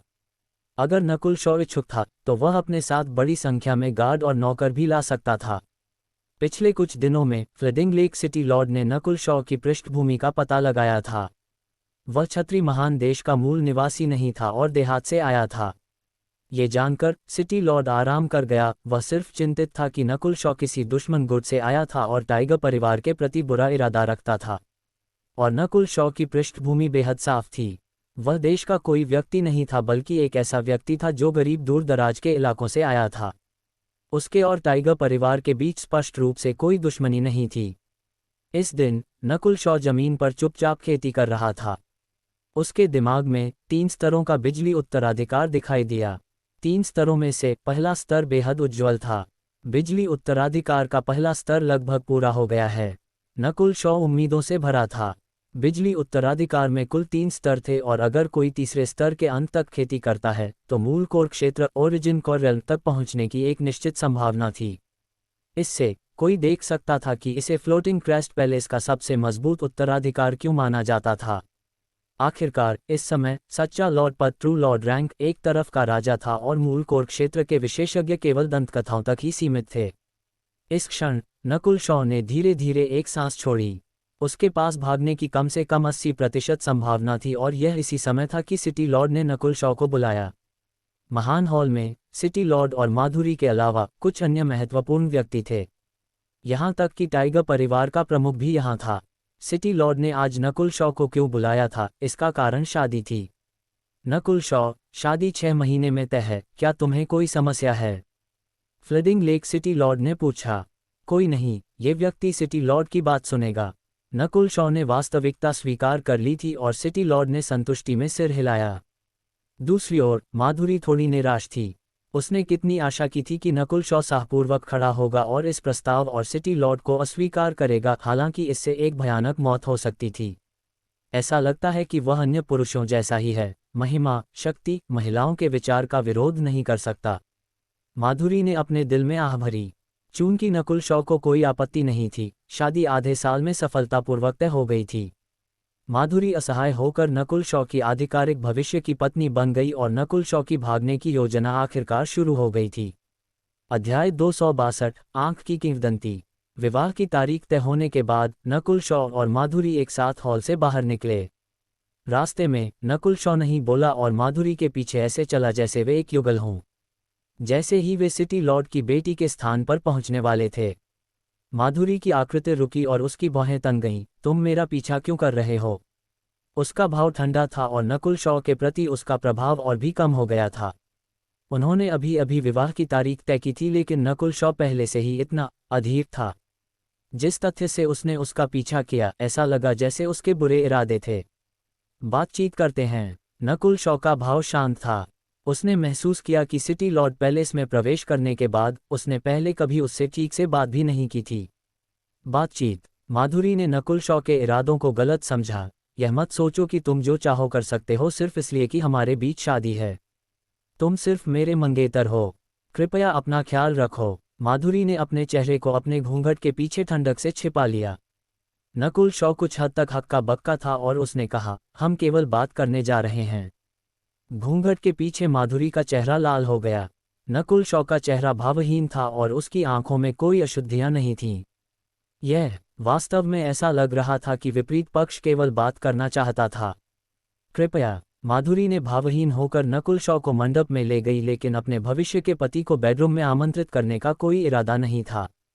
छत्री महान देश में जोड़ों के लिए अपने साथी के घरों में प्रवेश करना असामान्य नहीं था। नकुल शॉ को कोई आपत्ति नहीं थी और वह सीधे माधुरी के सामने बैठ गया, जबकि नौकर भोजन और चाय लाए। माधुरी की आंखें साफ थीं और एक उच्च आसन रखती थीं, नकुल शॉ के बोलने का इंतजार कर रही थीं। तुम किनारे हो जाओ। नकुल शॉ ने अपना हाथ हिलाया और सिटी लॉर्ड के दामाद के आसन के साथ दो नौकरों को जाने का संकेत दिया। नाराज होने के बजाय माधुरी हंस पड़ी। वह देखना चाहती थी कि नकुल शॉ उससे क्या बात करने जा रहा है। उसने नकुल शॉ को एक बच्चा माना जो एक ऊंचे पेड़ पर चढ़ना चाहता था। इस क्षण वह निश्चित रूप से सोच रहा होगा कि उसे कैसे प्रभावित किया जाए। दुख की बात यह थी कि क्या वह इस व्यक्ति से शादी करने जा रही थी। हालांकि नकुल शॉ के कार्यों ने उसके सभी विचारों को खाली कर दिया। पिछली बार जब मैंने तुम्हें मंच पर देखा था तो तुमने एक ज़ेड बालों का ब्रश इस्तेमाल किया था। मेरे पास भी एक है जो समान है। नकुल शॉ ने बात की और ज़ेड बालों के ब्रश का आधा हिस्सा निकाला जिसे उसने मेज पर रखा। माधुरी थोड़ी उत्सुक थी और ज़ेड बालों के ब्रश को लिया और उसे करीब से निरीक्षण किया। उसने फिर अपनी सच्ची शक्ति का एक झटका डाला और टाइगर शब्द अचानक चमक उठा। ये सही है, ये टाइगर परिवार की एक उत्तराधिकार वस्तु है। तुम्हारे पास ऐसी चीज कैसे हो सकती है? माधुरी ने बालों के ब्रश के आधे हिस्से को नीचे रखा। ये सुनकर नकुल शॉ ने खुशी की अभिव्यक्ति प्रकट की। यह एक ऐसी वस्तु है जो मेरे गुरु ने मुझे दी थी। क्या तुम मुझे बता सकती हो कि यह बालों का ब्रश किसका है? माधुरी थोड़ी रुकी। ये पहली बार था जब उसने नकुल शॉ के चेहरे पर खुशी और उम्मीद देखी थी। जब वे शादी की व्यवस्था कर रहे थे, उसकी तुलना में नकुल शॉ में कोई भावनात्मक परिवर्तन नहीं था। माधुरी को यह महसूस होना शुरू हो गया कि वह इस युवक को नहीं देख सकती। ऐसा लग रहा था कि उसके मंगेतर को उसकी भविष्य की पत्नी की भी परवाह नहीं है। इस प्रकार की वस्तु केवल मुख्य और टाइगर परिवार की 7 शाखाओं से संबंधित है। जहां तक किसकी बात है, ये टाइगर परिवार का एक रहस्य होगा और इसे अभिलेखों में पुष्टि करने की आवश्यकता होगी। माधुरी की आंखें घूम गईं क्योंकि उसने एक जवाब दिया। इसका मतलब है कि यह ज़ेड बालों का ब्रश तुम्हारे फ्लेडिंग लेक टाइगर परिवार से नहीं आता है? नकुल शॉ ने पूछा। ये सही है। माधुरी ने अपनी चाय पी। नकुल शॉ खुद को थोड़ा निराश होने से रोक नहीं पाया। ऐसा लगता है कि उसके सामने की माधुरी उस शाखा का हिस्सा नहीं थी जिसे वह ढूंढ रहा था, लेकिन वह इस जानकारी के साथ अधिक लोगों को हटा सकता था। मालिक मुख्य परिवार या 7 शाखा परिवारों से होगा और फ्लेडिंग लेक टाइगर परिवार को हटाने वाला पहला था। ये जानकर नकुल शॉ के सिर में सूची सामने आई और केवल 2 लोग बचे थे, महारानी माधुरी और देवी माधुरी। महारानी माधुरी वर्तमान सम्राट की पत्नियों में से एक थी और देवी माधुरी संप्रदाय किन तलवार पैलेस के बुजुर्गों में से एक थी। महारानी माधुरी और देवी माधुरी दोनों प्रमुख हस्तियां थीं जो आमतौर पर नहीं देखी जाती थीं। धन्यवाद। अगर तुम पुष्टि कर सकती हो कि यह बालों का ब्रश किस शाखा से आया है तो मैं बेहद आभारी रहूंगा। नकुल शॉ उठा और चला गया। माधुरी एक थोड़ी अकड़ी हुई आकृति के साथ कुर्सी पर बैठ गई। वह नकुल शॉ की निराशा और उसमें उसकी कोई रुचि नहीं महसूस कर सकती थी। क्या ऐसा हो सकता है? वह सिर्फ इसके लिए मेरे पास आया। माधुरी बेहद चौंक गई और निराश हुई। शुरुआत में उसने सोचा था कि नकुल शॉ रहस्यमय खेल रहा था, लेकिन थोड़ी देर बाद नकुल शॉ ने अभी भी उससे संपर्क नहीं किया। नकुल शॉ के पास खेल खेलने का समय नहीं था क्योंकि उसे अभी भी भागने की सावधानीपूर्वक तैयारी करने की आवश्यकता थी। पहला कदम यिन छाया लबादे को ठीक करना था और दूसरा उसकी खेती के साथ साथ उसकी ताकत में सुधार करना था। नकुल शॉ ने लबादे को ठीक करने के लिए आवश्यक संसाधनों को लगभग पूरी तरह से इकट्ठा कर लिया था और बस कुछ वस्तुओं से कम था। अगर मैं यिन छाया लबादे को ठीक कर सकता हूं तो इससे मेरे भागने की संभावना काफी बढ़ जाएगी, नकुल शॉ ने सोचा। सिटी लॉर्ड के लिए इसके बारे में न जानना सबसे अच्छा था, लेकिन यिन छाया लबादे को एक लोहार मास्टर की आवश्यकता थी। नकुल शॉ ने चारों ओर जांच की और 2 लोहार मास्टर्स को पाया जिनकी उच्च स्थिति थी। उनमें से एक का टाइगर परिवार के साथ अच्छा संबंध था जबकि दूसरे को बुरा रवैया कहा जाता था और टाइगर परिवार के साथ औसत शर्तें थीं। जाहिर तौर पर उनके बीच एक प्रतिद्वंद्विता थी। हाँ, मैं बुरे रवैये वाले लोहार को ढूंढने जाऊंगा। उसका कौशल बेहतर है और सबसे महत्वपूर्ण बात, टाइगर परिवार के साथ उसका संबंध इतना अच्छा नहीं है। नकुल शॉ ने अपना लक्ष्य पुष्टि किया। इस लोहार मास्टर को संदीप मास्टर कहा जाता था और उसके कौशल को छत्री महान देश के भीतर शीर्ष 10 में स्थान दिया गया था। यहाँ तक कि फ्लडिंग लेक टाइगर परिवार भी आसानी से उसे नाराज नहीं करेगा। हालांकि संदीप मास्टर को उसकी मदद करने के लिए प्राप्त करने की कठिनाई कई गुना अधिक थी और नकुल शॉ को कुछ तैयारी करने की आवश्यकता थी। उसे सबसे पहले संदीप मास्टर के शौक ढूंढने की जरूरत थी और कुछ आत्मविश्वास के बिना नकुल शॉ जल्दबाजी में कार्य नहीं करेगा। शादी की व्यवस्था के 2 महीने बाद नकुल शॉ ने चुपचाप खेती की और अपने बिजली उत्तराधिकार के साथ साथ अपनी मानसिक ऊर्जा तकनीकों को समझा, जिसमें थोड़ा सा पशु टैमिंग भी शामिल था। फ्लडिंग लेक सिटी लॉर्ड ने उसे बहुत महत्व दिया और ये देखकर कि नकुल शॉ इतनी मेहनत से खेती कर रहा था, उसने उसे आध्यात्मिक गोलियों और संसाधनों की बड़ी मात्रा दी। छत्री महान देश बेहद समृद्ध था और सिटी लॉर्ड ने नकुल शॉ को जो संसाधन दिए उन्होंने उसकी बहुत मदद की। शादी की व्यवस्था के 3 महीने बाद नकुल शॉ की खेती शिखर 6ठे आकाश तक पहुंच गई थी। इतनी तेजी से बढ़ने का कारण सिटी लॉर्ड द्वारा दी गई मदद के साथ साथ ये तथ्य भी था कि नकुल शॉ एक बार 7वें से 6ठे आकाश तक गिर गया था। अभी भी 3 महीने बाकी हैं। 7वें आकाश में लौटने की अभी भी एक बड़ी संभावना है और बिजली उत्तराधिकार की पहली मंजिल ज्यादातर पूरी हो गई है। नकुल शॉ खुश था। जब सिटी लॉर्ड के पास खाली समय होता था तो वह कभी कभी नकुल शॉ को संकेत देता था। निश्चित रूप से एक पशु प्रशिक्षक होने के नाते नकुल शॉ कभी कभी माउंटों के समूह को प्रशिक्षित करने जाता था। इसके लिए नकुल शॉ ने विशेष रूप से एक भाषा तकनीक को समझा जो उसे जानवरों के साथ बातचीत करने और उनकी भाषा को समझने की अनुमति दे सकती थी। वास्तव में भाषा तकनीक भी मानसिक ऊर्जा का एक उपयोग था।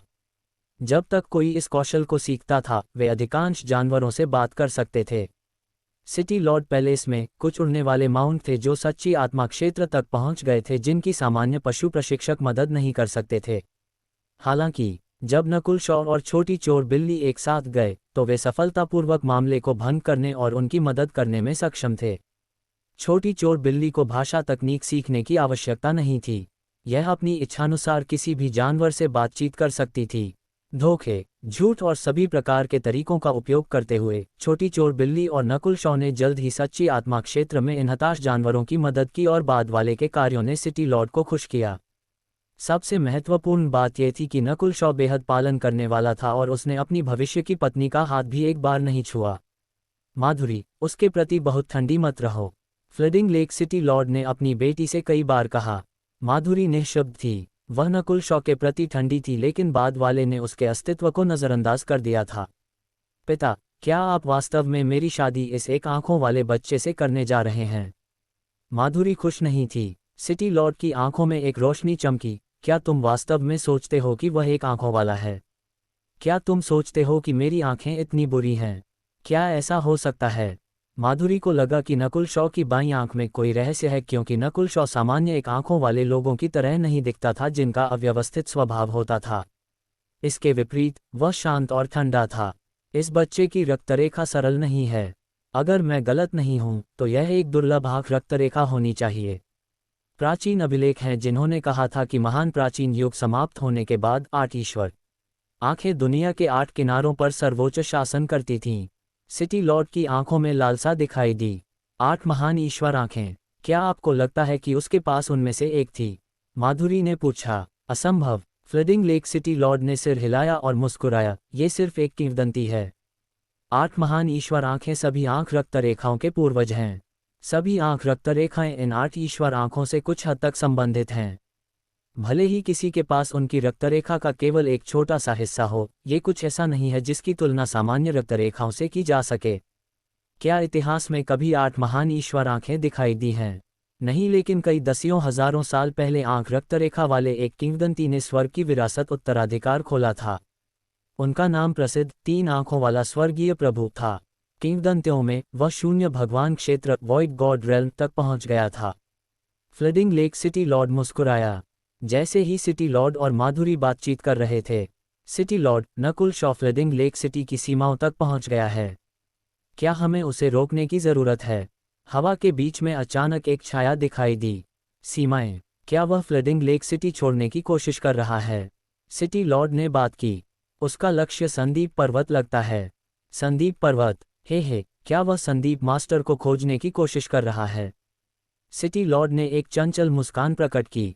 संदीप मास्टर? वह भयानक बुरा आदमी। उसने पहले तो पिताजी को भी कोई चेहरा नहीं दिया। अगर वह जाता है तो क्या नकुल शॉ धूल में नहीं उड़ जाएगा? माधुरी हंसी। अध्याय 263 हंगामा खड़ा करना। फ्लडिंग लेक सिटी बाढ़ झील शहर की सीमा पर। वहां एक काला पहाड़ था जिसके आसपास मुश्किल से कुछ था, न पेड़ थे और न ही घास। इस पहाड़ को टेगोन पर्वत कहा जाता था और हालांकि ये देखने में बहुत अच्छा नहीं लगता था, लेकिन अगर कोई इसे कम आंकता है तो वह गलत होगा। पहाड़ सब कुछ ऊंचाई के बारे में नहीं होते, पानी सब कुछ गहराई के बारे में नहीं होता। फ्लडिंग लेक क्षेत्र में टेगोन पर्वत काफी प्रसिद्ध था और यह सब इसके शासक संदीप मास्टर के कारण था। म्याऊं म्याऊं। बिल्ली और इंसान टेगोन पर्वत पर चढ़ गए और छोटी चोर बिल्ली बेहद चंचल लग रही थी। नकुल शॉ की गॉड स्पिरिचुअल आई, ईश्वर की आध्यात्मिक आंख ने टेगोन पर्वत को स्कैन किया और पाया कि यह समृद्ध अग्निस्वर पृथ्वी युआन क्यूई से भरा हुआ था। जब से वे पहाड़ पर कदम रखे थे, तापमान बढ़ गया था। इस टेगोन पर्वत के भीतर लावा निश्चित रूप से है। इसमें मिट्टी की ज्वाला अर्दन फ्लेम्स भी हो सकती है। नकुल शॉ की आंखें चमक उठीं। वह एक समय में एक लोहार रह चुका था और सामान्य लोहारों और मास्टर्स के बीच के अंतर को जानता था। छोटी चोर बिल्ली और नकुल शॉ कदम दर कदम पहाड़ पर चढ़े और अपने एज और शार्प स्वॉलो पर सवारी नहीं की। ऐसा इसलिए था क्योंकि नकुल शॉ को पता चला था कि संदीप को परेशान होना पसंद नहीं था और उसने पहाड़ पर उतरने वाले वाहनों पर प्रतिबंध भी लगा रखे थे। जल्द ही एक चांदी का धातु महल दिखाई दिया। इसे टेगोन पैलेस नाम दिया गया था। ये वह जगह थी जहां लोहार मास्टर रहते थे। इस समय वहां लोग अंदर आ रहे थे और बाहर जा रहे थे, जिनमें से अधिकांश निराश थे। हाय, संदीप मास्टर किसी से मिलना नहीं चाहते। यहाँ तक कि उनके 3 शिष्यों के सिफारिश के स्थान भी 6 महीने के लिए आगे बढ़ा दिए गए हैं। इनमें से अधिकांश लोग असेंडेड रील्म आरोही क्षेत्र में थे। कैनोपी ग्रेट कंट्री वितान महान देश में ताकत ही सब कुछ तय करती थी। अगर कोई ट्रू स्पिरिट रील्म सत्य आत्मा क्षेत्र का व्यक्ति या कोई विशेष पहचान वाला व्यक्ति आता तो टेगोन पैलेस किसी को उनका अभिवादन करने के लिए भेजता। जब नकुल शॉ ने अपना टाइगर परिवार टोकन निकाला तो टेगोन पैलेस के लोगों ने केवल उसे देखा और बिना कुछ कहे उसे अंदर जाने दिया। हालांकि संदीप मास्टर और सिटी लॉर्ड के बीच का रिश्ता अच्छा नहीं था, फिर भी टाइगर परिवार यहाँ की सबसे प्रमुख शक्ति थी और टेगोन पैलेस जानबूझकर उन्हें नाराज नहीं करेगा। जैसे ही बिल्ली और इंसान महल में प्रवेश कर रहे थे, टेगोन पैलेस के पास एक छिपी हुई जगह, वह टेगोन पर्वत में घुस गया है। वापस जाओ और सिटी लॉर्ड को इसकी रिपोर्ट करो। काले कपड़ों में 3 आदमी टूटे हुए पत्थर के ढेर के पीछे खड़े थे और उनमें से एक आकृति तुरंत उड़ गई। शुआ। नकुल शॉ के अंदर जाने के थोड़ी देर बाद एक और काले कपड़े वाला आदमी भी आगे बढ़ा। उसके हाथ में मौजूद टोकन से टेगोन पैलेस के गार्ड का चेहरा थोड़ा बदल गया। मंगेतर के लिए लड़ाई के बाद से ट्रू स्पिरिट रील्म के कुल 4 विशेषज्ञों ने नकुल शॉ की हर हरकत का सर्वेक्षण किया था। शुरुआत में तो ट्रू स्पिरिट रील्म का एक विशेषज्ञ भी मौजूद था। एक तरफ सिटी लॉर्ड नकुल शॉ की पृष्ठभूमि जानना चाहता था और दूसरी तरफ वह नकुल शॉ के भागने से डरता था। हालांकि सिटी लॉर्ड पैलेस में प्रवेश करने के बाद नकुल शॉ शांत दिखे और कभी कभी वहां के पालतू जानवरों को वश में करने में मदद करते थे। सिटी लॉर्ड ने धीरे धीरे नकुल शॉ पर भरोसा करना शुरू कर दिया और उसकी अधिकांश सतर्कता फीकी पड़ गई। केवल आधे महीने पहले तक ट्रू स्पिरिट रील्म विशेषज्ञ को हटा लिया गया था। टेगोन पैलेस में प्रवेश करने के बाद नकुल शॉ पर तुरंत ध्यान नहीं गया। भले ही वह उन्हें बताता कि वह सिटी लॉर्ड का दामाद है, उसे ज़्यादा महत्व नहीं दिया जाता क्योंकि सिटी लॉर्ड और संदीप मास्टर के बीच का रिश्ता इतना अच्छा नहीं था। नकुल शॉ तब टेगोन पैलेस के भीतर एक हॉल में चले गए। हॉल हथियारों, कवच और गहनों से भरा हुआ था।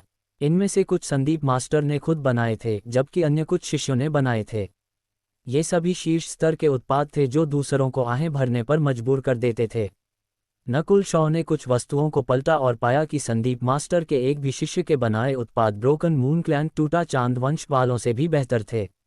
जहां तक संदीप मास्टर के उत्पादों की बात थी, वे पूर्णता थे। देखने वाले सभी लोग आहें भर रहे थे और बोल रहे थे, इसमें दूर दराज से आए लोहार भी शामिल थे। कई विशेषज्ञ या लोहार कुछ वस्तुएं खरीदना चाहते थे, लेकिन यहाँ के उत्पाद या तो बिक्री के लिए नहीं थे, उन्हें मालिक की सहमति की आवश्यकता थी, या उनकी कीमतें बहुत अधिक थीं, उनके मूल्य से 10 गुना से अधिक। कुल मिलाकर यहाँ कोई वस्तु खरीदना मुश्किल था जब तक कि आपका अभ्यास कल्टिवेशन उच्च न हो और आपके पास सीधे टेगोन पैलेस से बात करने की स्थिति न हो। ये वस्तुएं प्रदर्शन के लिए और टेगोन पैलेस की ताकत को प्रदर्शित करने के लिए अधिक थीं। नकुल शॉ ने एक गहरे लाल रंग की सोने की लंबी तलवार उठाई और धीरे से उसे छुआ। तलवार के घटक पूरी तरह से विलय हो गए थे और तलवार खुद दर्पण की तरह दिख रही थी। इस बकवास तलवार को बनाने के लिए किस तरह की घटिया लोहार तकनीक का इस्तेमाल किया गया था? यह अधूरा और बेकार है। एक तिरस्कारपूर्ण आवाज आई। तुरंत हॉल में सन्नाटा छा गया और सबकी आंखें एक नीले बालों वाले युवक पर टिक गईं। ये लड़का कौन है? वह टेगोन पैलेस के कार्यों को कम आंकने की हिम्मत कैसे करता है? क्या वह सिटी लॉर्ड का दामाद नहीं है? हॉल में लोग चर्चा करने लगे। बहुत कम लोगों ने नकुल शॉ को पहचाना। डिंग! नकुल शॉ की उंगली ने तलवार पर टैप किया। सामग्री तो काफ़ी अच्छी है, लेकिन जाली तकनीक उस तकनीक के मूल्य के लिए कहीं भी पर्याप्त नहीं है। केवल सतह ही अच्छी है। वह बोलते हुए अपना सिर हिलाया जिससे लोगों ने ध्यान दिया। छोटे भाई, तुम्हारा क्या मतलब है? पास खड़े एक लोहार ने अनिच्छा से कहा। यहाँ इस्तेमाल की जाने वाली मुख्य सामग्री बैंगनी धातु सोना है। बैंगनी धातु सोने से सत्य बल का संचालन काफ़ी अच्छा है और ये देखने में भी बेहद अच्छा है, लेकिन इसकी कमजोरी यह है कि इसका वजन और तेजी पर्याप्त नहीं है। बैंगनी धातु सोना कुल वजन का 1/3 से अधिक लेता है और हालांकि इसकी कठोरता और तेजी बढ़ाने के लिए थोड़ी रहस्यवादी बर्फ धातु मिस्टिक आइस मेटल और प्रशिक्षण रहस्यवादी लोहा ट्रेनिंग मिस्टिक आयन मिलाया गया था, फिर भी वजन बहुत कम है और यह नुकसान नहीं पहुंचा सकता। इसकी कठोरता भी उच्चतम स्तर तक नहीं पहुंची है। एक शुद्ध निर्मित हथियार के खिलाफ ये तलवार बहुत आसानी से टूट जाएगी। नकुल शॉ ने सिर हिलाया। वास्तव में तलवार की कमजोरी स्पष्ट नहीं थी। ये बस थोड़ी हल्की थी और इतनी कठोर नहीं थी, लेकिन इस स्तर तक नहीं। बैंगनी धातु सोना का इतना अधिक उपयोग करने का कारण ये था कि यह तलवार सत्य बल का उच्च स्तर तक संचालन करने में सक्षम होगी और साथ ही नुकसान को बढ़ाएगी। वजन में हल्कापन इसलिए था क्योंकि यह तलवार गति पर अधिक केंद्रित थी। इसके अलावा ये तलवार प्रदर्शन के लिए थी, इसलिए अधिक बैंगनी धातु सोने का उपयोग किया गया था। हालांकि सामान्य लोग इसे नहीं देख सकते थे। आखिरकार तलवार की संचालन दर उच्च थी और गति में वृद्धि हुई थी। इसकी तेजी काफ़ी अच्छी थी और यह कुल मिलाकर एक महान हथियार था। जहां तक इसकी कठोरता की बात थी, ये सर्वोत्तम नहीं थी, लेकिन बुरी भी नहीं थी। हालांकि नकुल शॉ की आंखें तेज थीं और वह अंडे से भी हड्डियां चुन सकते थे।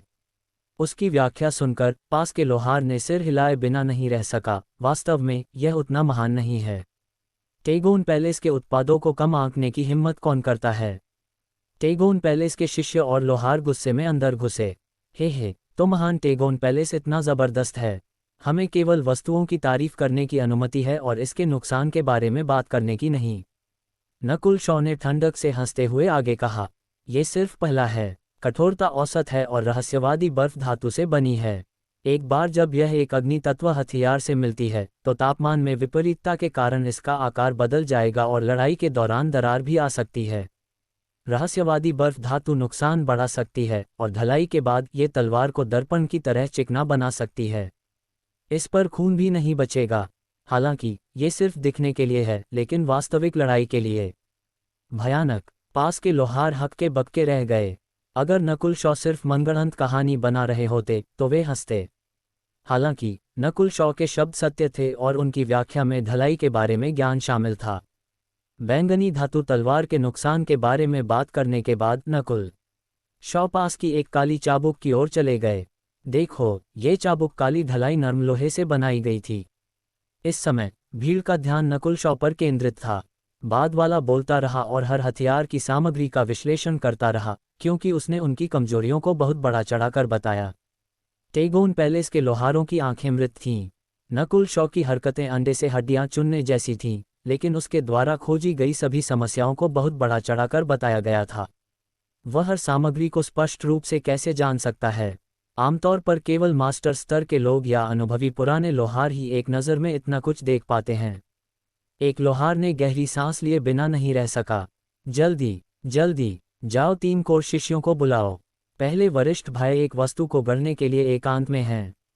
दूसरे वरिष्ठ भाई यहाँ नहीं हैं और तीसरे वरिष्ठ भाई वर्तमान में ट्रू स्पिरिट रील्म के किसी व्यक्ति से मिल रहे हैं।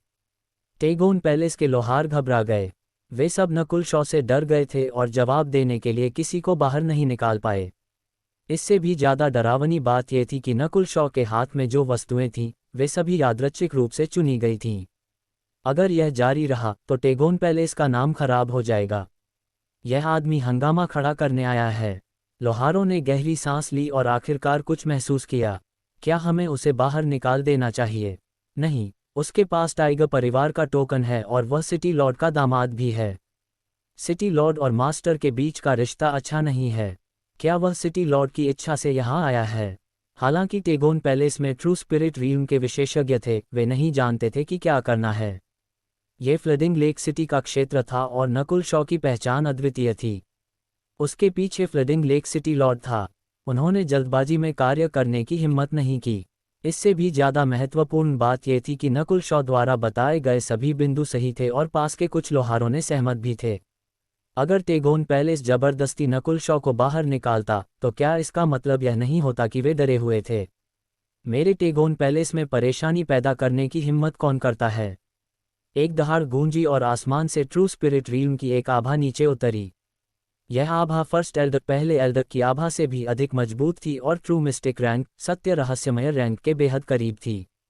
Master, Sandeep master. हॉल के अंदर के लोगों के दिल उछल पड़े। जैसे ही उनका वाक्य समाप्त हुआ, लाल रंग में एक लंबी आकृति हॉल में हथौड़ा लिए हुए दिखाई दी।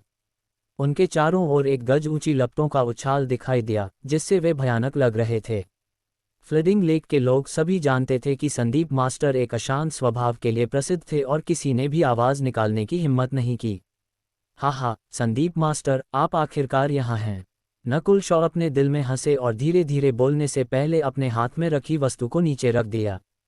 संदीप मास्टर, मैं इस बार अपने शिक्षक 1000 हैंड ग्रैंड मास्टर का प्रतिनिधित्व करने आया हूँ। आपको चुनौती देने के लिए। क्या आप कोई और पाठ अनुवाद या सुधार के लिए देना चाहेंगे? अध्याय 264 सफलता। फ्लडिंग लेक सिटी बार झील शहर। सिटी लॉर्ड को सूचित करते हुए हमने पुष्टि की है कि नकुल शॉ टेगोन पर्वत में प्रवेश कर गया है। अंधेरे में लिपटी एक आकृति ने कहा। सिटी लॉर्ड ने अपना सिर हिलाया। यह उनकी उम्मीदों से बाहर नहीं था। नकुल शॉ शायद लोहार पहाड़ देखने के लिए टेगोन पर्वत गए होंगे। और क्या है, आकृति का जाने का कोई इरादा नहीं लग रहा था। नकुल शॉ के टेगोन पर्वत जाने का कारण ऐसा लगता है कि वह परेशानी पैदा करना चाहता है। आकृति ने थोड़ी झिझक के साथ कहा। परेशानी पैदा करना? फ्लडिंग लेक सिटी लॉर्ड और माधुरी ने एक दूसरे को देखा। उनकी पहली प्रतिक्रियाएं थीं, नकुल शॉ में हिम्मत है। संदीप मास्टर किस तरह के व्यक्ति थे? इस तथ्य के अलावा कि वह ट्रू स्पिरिट रील्म में थे, वह ढलाई के मामले में फ्लडिंग लेक क्षेत्र में भी पहले स्थान पर थे। पूरे कैनोपी ग्रेट कंट्री में उन्हें शीर्ष 10 में स्थान दिया जा सकता था। भले ही सिटी लॉर्ड और संदीप मास्टर के बीच का रिश्ता बुरा था, फिर भी पूर्व बाद वाले का कुछ नहीं कर पाया। अगर नकुल शॉ वास्तव में वहां परेशानी पैदा करने जा रहा है तो यह मुश्किल होगा। फ्लडिंग लेक सिटी लॉर्ड का चेहरा गंभीर था। नकुल शॉ की पहचान बेहद अद्वितीय थी। उसने न केवल खुद का प्रतिनिधित्व किया, बल्कि उसने सिटी लॉर्ड का भी प्रतिनिधित्व किया क्योंकि वह बाद वाले का दामाद था। सिटी लॉर्ड और संदीप मास्टर के बीच का रिश्ता मूल रूप से बुरा था और अगर नकुल शॉ जारी रहा तो हर कोई सोचेगा कि यह सिटी लॉर्ड के कारण था। पिताजी, संदीप मास्टर का अभ्यास कल्टिवेशन ट्रू मिस्टिक रैंक तक भी नहीं पहुंचा है और वह ग्रैंड मास्टर लोहार भी नहीं है, हम उससे सावधान क्यों हैं? माधुरी ने कुछ हैरानी से पूछा। वह अपने पिता की ताकत जानती थी और ट्रू मिस्टिक रैंक के सामान्य विशेषज्ञ भी उनकी नज़रों में नहीं आ सकते थे। अतीत में उन्होंने ट्रू लॉर्ड रैंक को भी चुनौतियां भेजी थीं। ये कहा जा सकता है कि जब तक ट्रू लॉर्ड रैंक के विशेषज्ञ प्रकट नहीं होते तब तक सिटी लॉर्ड का शासन रहेगा। ऐसी हस्ती को एक लोहार मास्टर से इतना सावधान नहीं होना चाहिए। संदीप मास्टर बहुत सरल नहीं है। उसका आयरन ब्लड रिलीजन लौह रक्त धर्म से करीबी रिश्ता है। जाहिर तौर पर वह आयरन ब्लड रिलीजन का लोहार है। जैसे ही सिटी लॉर्ड ने बात की, उनकी भौहें और भी तंग गईं। आयरन ब्लड रिलीजन, ये सुनकर माधुरी का चेहरा बदल गया, नकुल शॉ बर्बाद हो गया। कैनोपी ग्रेट कंट्री में शाही 3 संप्रदायों और 4 परिवारों का पूर्ण नियंत्रण था। 3 संप्रदायों में आयरन ब्लड रिलीजन भी शामिल था जिसकी शक्ति मुख्य टाइगर परिवार और किंग्सवॉर्ड पैलेस से भी अधिक थी। यहाँ तक कि मुख्य टाइगर परिवार भी आयरन ब्लड रिलीजन से सावधान था और उन्हें नाराज करने की हिम्मत नहीं करता था। शाही और आयरन ब्लड रिलीजन के बीच मौजूदा स्थिति आग और पानी जैसी थी। हालांकि शाही नामात्र के शासक थे, लेकिन आयरन ब्लड रिलीजन देश का सबसे बड़ा धर्म था और उसके पास असीम शक्ति थी।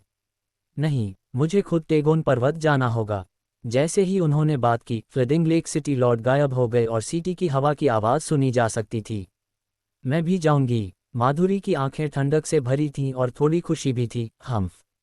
यह उसे सिटी लॉर्ड के दामाद के रूप में अपनी पहचान का उपयोग करने का सबक सिखाएगा। अब उसने नाखून मुश्किल मारा है। टेगोन पैलेस में वार्ता। टेगोन पैलेस हॉल शांत था क्योंकि संदीप मास्टर नीचे उतरे थे। उद्धरण चिन्ह ... मैं इस बार अपने शिक्षक थाउजेंड हैंड ग्रैंड मास्टर का प्रतिनिधित्व करने आया हूँ, आपको चुनौती देने के लिए। केवल नकुल शॉ के चेहरे पर मुस्कान थी। संदीप मास्टर के शरीर पर लपटें उमड़ आईं। ये स्पष्ट था कि वह विस्फोट के कगार पर था। हालांकि जैसे ही नकुल शॉ ने बात की, संदीप मास्टर की लपटें शांत हो गईं। Thousand hand grand master. Sandeep master का शरीर ठोकर खा गया और उनका चेहरा हैरानी से भर गया। एक ग्रैंड मास्टर स्पष्ट रूप से एक मास्टर से उच्च था। थाउजेंड हैंड ग्रैंड मास्टर ने संदीप मास्टर को चकित कर दिया था। क्या मास्टर अच्छा था? क्या ये ग्रैंड मास्टर से बेहतर था? बेशक, थाउजेंड हैंड ग्रैंड मास्टर एक ऐसा नाम था जिसका इस्तेमाल नकुल शॉ ने लोगों को डराने के लिए यादृच्छिक रूप से किया था। Thousand hand grand master. महाद्वीप में कोई नया लोहार ग्रैंड मास्टर नहीं था। उत्तरी महाद्वीप में सबसे करीबी लोहार मास्टर 100 साल पहले मर गया। हॉल में चर्चा बढ़ी। उन्होंने थाउजेंड हैंड ग्रैंड मास्टर नाम के किसी व्यक्ति के बारे में नहीं सुना था। कम से कम उत्तरी महाद्वीप में तो नहीं। बच्चे, अगर तुम वास्तव में यहाँ टेगोन पैलेस में परेशानी पैदा करने आए हो तो ये बूढ़ा तुम पर आसान नहीं होगा, भले ही तुम सिटी लॉर्ड के दामाद हो। संदीप मास्टर के चेहरे पर अभी भी गुस्से के निशान थे और उनकी आवाज़ में ठंडक का संकेत था। हालांकि उन्होंने कोई अचानक चाल नहीं चली। उनके सामने नीले बालों वाला युवक अजीब था और संदीप मास्टर ने अपनी आध्यात्मिक इंद्रिय स्पिरिचुअल सेंस से पहले हॉल में नकुल शॉ की हरकतों को देखा था। संदीप मास्टर के विश्लेषण के अनुसार ढलाई में नकुल शॉ का स्तर लगभग एक मास्टर के बराबर था। हे, मेरे मास्टर मध्य महाद्वीप के एक नए लोहार ग्रैंड मास्टर हैं। मैं इस बार अपने मास्टर का काम लेकर उत्तरी महाद्वीप के मास्टर्स को चुनौती देने आया हूँ। नकुल शॉ ने झूठ बोलना शुरू कर दिया। मध्य महाद्वीप और उत्तरी महाद्वीप के बीच की दूरी अत्यधिक दूर थी और नकुल शॉ के ज्ञान के अनुसार मध्य महाद्वीप अधिक उन्नत था। यहाँ मौजूद भीड़ में उनमें से लगभग किसी ने भी मध्य महाद्वीप का दौरा नहीं किया था और नकुल शॉ का मास्टर एक नया ग्रैंड मास्टर था, इसलिए उनके शब्दों में कोई दोष नहीं था। एक ग्रैंड मास्टर का काम। संदीप मास्टर की आंखें चमक उठीं। नकुल शॉ ने अपनी उंगलियां चटकाईं। म्याऊं म्याऊं। छोटी चोर बिल्ली ने अपने से बड़ा एक फ्लास्क बोतल निकाला और साथ ही लालच से शराब पी ली। यह मेरे मास्टर का बहुत पहले का काम है। नकुल शॉ ने अपना सिर ऊपर उठाया। हॉल के अंदर हर कोई छोटी चोर बिल्ली के सामने फ्लास्क को घूर रहा था। फ्लास्क एक अद्वितीय सामग्री से बना था और जब संदीप मास्टर की आध्यात्मिक इंद्रिय उस पर घूमी तो उनका चेहरा तुरंत बदल गया और उन्होंने पूछा, इस फ्लास्क का क्या उपयोग है? जैसे ही उन्होंने ये कहा, म्याऊं म्याऊं, छोटी चोर बिल्ली ने बाकी शराब पी ली और फिर अंदर कुछ पानी डाला। फ्लास्क के अंदर का पानी धीरे धीरे बदलने लगा। संदीप मास्टर की आध्यात्मिक इंद्रिय ने ओवरलैप किया और तुरंत यह महसूस किया क्योंकि वह उड़कर आए और पागलपन से फ्लास्क को घूरने लगे। नकुल शॉ मुस्कुराए लेकिन बोले नहीं। उन्होंने पहले जासूसी की थी और जानते थे कि संदीप मास्टर के बुरे रवैये के अलावा उन्हें शराब पसंद थी, और उनकी आंखों के सामने ये फ्लास्क सामान्य पानी को शराब में बदल सकता था। यह अत्यंत रहस्यमय था। नकुल शॉ ने प्राचीन अभिलेखों की जांच की थी और ऐसा कोई आइटम नहीं लगता था। ये फ्लास्क रहस्यमय 100 ग्रेव्स फॉरबिडन ग्राउंड 100 कब्र निषिद्ध मैदान से आया था जिसने ट्रू स्पिरिट रील्म के लोगों के लिए भी जीवित रहना मुश्किल कर दिया था। नकुल शॉ हल्का खांसे और संदीप मास्टर की पागल अवस्था को रोक दिया। ये स्पष्ट था कि फ्लास्क की शक्ति ने संदीप मास्टर को हैरान कर दिया था। छोटे दोस्त, चलो कहीं और चलते हैं और निजी तौर पर चर्चा करते हैं। संदीप मास्टर ने एक मुस्कान निकाली और नकुल शॉ को भीतरी हॉल के अंदर आमंत्रित किया। मौजूद भीड़ हैरान थी। संदीप मास्टर अपने बुरे स्वभाव के लिए जाने जाते थे और इससे ठीक पहले विस्फोट के कगार पर थे। हालांकि परेशानी पैदा करने वाले व्यक्ति को अब संदीप मास्टर ने कुछ ही शब्दों में एक मेहमान के रूप में व्यवहार किया। कुछ महीने पहले ट्रू लॉर्ड रैंक विशेषज्ञ के अलावा मैंने पहली बार संदीप मास्टर को किसी का इस तरह अभिवादन करते देखा है। लोहारों और शिष्यों ने एक दूसरे को देखा और कई लोगों ने तो अनुमान भी लगाया, क्या यह नीले बालों वाला युवक एक लोहार कबीले का शिष्य था। आर्टेमिस धनुष का निरीक्षण। टेगोन पैलेस में एक शांत लाउंज के अंदर नकुल शॉ मुस्कान के साथ बैठे थे जबकि संदीप मास्टर फ्लास्क का निरीक्षण कर रहे थे। उनका चेहरा हर सेकंड बदलता रहा, सदमे से आश्चर्य तक फिर लगातार आहें भरने लगे। कुछ समय बाद संदीप मास्टर बोले, तुम क्या चाहते हो? उत्तरी महाद्वीप में सबसे करीबी ग्रैंड मास्टर मेरे मास्टर हैं और मैं मध्य महाद्वीप के कुछ ग्रैंड मास्टर्स को भी जानता हूँ। नकुल शॉ हंसे। ऐसा लगा कि 1000 हैंड ग्रैंड मास्टर उपनाम देखा गया था, लेकिन उनका उद्देश्य पूरा हो गया था क्योंकि वह संदीप मास्टर से बात कर सकते थे। मैं इस बार मास्टर से 2 वस्तुओं को ठीक करने में मदद करने के लिए आया हूँ। नकुल शॉ ने सबसे पहले आर्टेमिस बो धनुष निकाला। जिस पल संदीप मास्टर ने आर्टेमिस बोलिया, उनकी आंखें चमक उठीं और धीरे से कहा, सटीक। उनके हाथ ने अचानक आइस लॉर्ड्स बर्फ कमल प्रतीक को छुआ और वह सांस लिए बिना नहीं रह सके। अविश्वसनीय, ये प्रकृति द्वारा बनाया गया है। यहाँ की आभा को प्राचीन ड्रैगन छिपकलियों या बर्फ ड्रैगन के वंशजों से तुलना की जा सकती है। संदीप मास्टर ने इस आइस लॉर्ड्स प्रतीक की ओर आह भरी। नकुल शॉ खुद को स्काई बाउंड्री आइलैंड आकाश सीमा द्वीप में dragon snake ice river dragon सांप बर्फ नदी याद करने से नहीं रोक सके। पूरी नदी जम रही थी और स्रोत पर रहस्यमय पदार्थ एक निषिद्ध अस्तित्व था जो ट्रू स्पिरिट रील्म के विशेषज्ञों को भी जमा सकता था। अगर शक्ति और भी मजबूत होती तो इसने एक दुनिया को हिला देने वाला आध्यात्मिक ग्रेड हथियार भी बनाया होता। लेकिन दुर्भाग्य से संदीप मास्टर ने अंत में अपना सिर हिलाया। ये सुनकर नकुल शॉ हैरान रह गए। उन्होंने नहीं सोचा था कि आर्टेमिस बो की संभावना इतनी बड़ी थी। जिस मुख्य वस्तु को वह ठीक करना चाहता था वह आर्टेमिस बो नहीं थी। आर्टेमिस बो को बस उदासीनता से पारित कर दिया गया था। उन्हें इस जवाब की उम्मीद नहीं थी। मूल्य निर्धारण पर चर्चा के बाद नकुल शॉ और संदीप मास्टर एक समझौते पर पहुंचे। संदीप मास्टर को नकुल शॉ की आर्टेमिस बो की संभावना और शक्ति बढ़ाने में मदद करनी थी और साथ ही एक और आध्यात्मिक ग्रेड वस्तु को ठीक करना था जो एक उच्च स्तरीय आध्यात्मिक वस्तु से अधिक नहीं थी, लेकिन संसाधनों को नकुल शॉ द्वारा प्रदान करने की आवश्यकता थी। नकुल शॉ ने संदीप मास्टर को फ्लास्क का थोड़ी देर के लिए निरीक्षण करने दिया था और वास्तव में संदीप मास्टर ही थे जो आर्टेमिस बो के बदले में सामग्री प्रदान करने और मरम्मत का सुझाव लेकर आए थे। हालांकि छोटी चोर बिल्ली की असहमति के कारण यह विफल रहा। समझौता होने के बाद संदीप मास्टर ने जानबूझकर नकुल शॉ के ढलाई में स्तर को देखने की कोशिश की, लेकिन महसूस किया कि नकुल शॉ केवल सिद्धांत तक ही सीमित थे।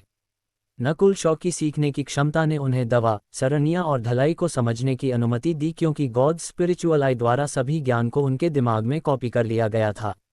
इसलिए नकुल शॉ सभी संसाधनों के साथ साथ उनके उपयोग को भी जानते थे। छोटे दोस्त की आंखें महान हैं और उसमें अविश्वसनीय प्रतिभा है, वास्तव में ढलाई का एक प्रतिभाशाली। क्या तुम मेरे साथ लोहारों की दुनिया में प्रवेश करने को तैयार हो? संदीप मास्टर की आंखें खून से रंग गईं। ठीक इसी समय एक शक्तिशाली आभा हवा में घूम गई जिससे स्वर पृथ्वी युआन क्यूई कांपने लगी। क्या मैं पूछ सकता हूं कि सिटी लॉर्ड व्यक्तिगत रूप से क्यों आए हैं? टेगोन पर्वत की रक्षा कर रहे ट्रू स्पिरिट रील्म विशेषज्ञ का चेहरा बदल गया। फ्लडिंग लेक सिटी लॉर्ड ने पूछा, क्या मेरा बेकाबू दामाद यहाँ है? अगर उसने कोई परेशानी पैदा की है तो मुझे उम्मीद है कि साथ ही टेगोन पर्वत के दाववादी उसे माफ़ कर सकते हैं। क्या आप चाहते हैं कि मैं अनुवाद जारी रखूं या कोई अन्य पाठ अनुवाद करूं?